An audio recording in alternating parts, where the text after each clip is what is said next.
Hello, everyone.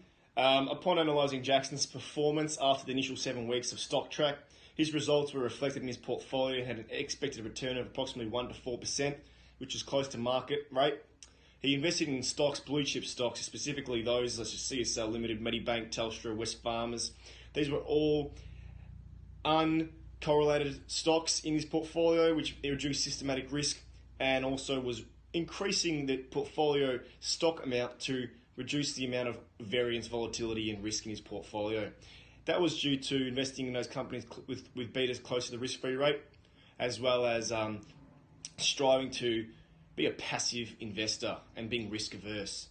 This was reflected in his results, as his percentage profits overall was about 4%, give or take, and also he kept positions in strong leading market performers. This ensured that it aligned throughout the 7 weeks, making trades such as a short sell on Wesfarmers didn't go as planned, as his stop loss was too tight in technical analysis findings. However, since then, things have been adjusted, and he closed his portfolio out in a positive position.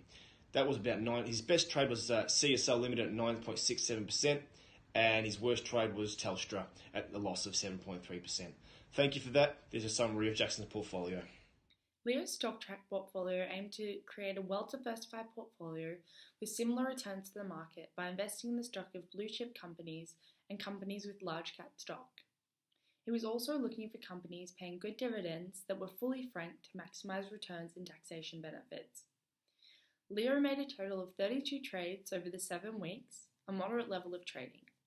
He continued to follow his initial investment strategy and kept his portfolio well diversified over different sectors. Leo's worst performing stock was Woolworths, bringing negative returns of 9.1%. His best was CSL, bringing positive returns of 11.9%. Leo did some research before investing, however, increased critical analysis of the market and sourcing information about companies before investing could have benefited his final return and lowered risk.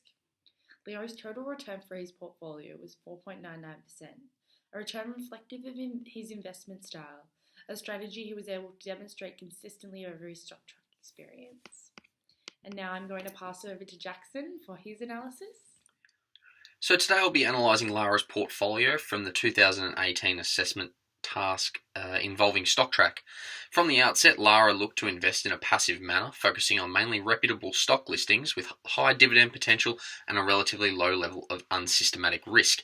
This was to essentially isolate herself to systematic risk and have a relatively low risk portfolio. Just a few of these shares were Rio Tinto, BHP and Wesfarmers, which all had a relatively stable beta around that 1.0, sort of 0.9, just to insulate herself from high levels of risk. The expected return for these items during this period was around 0.5 to 1.5%, and this was reflected in her end portfolio, which was actually a return of positive 8.3%, therefore being a successful portfolio.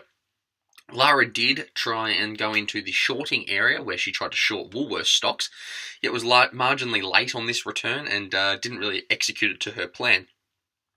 Undertaking a moderate amount of trading for this task, Lara has diversified herself quite well between sectors and aligned herself with relatively low correlated stock options.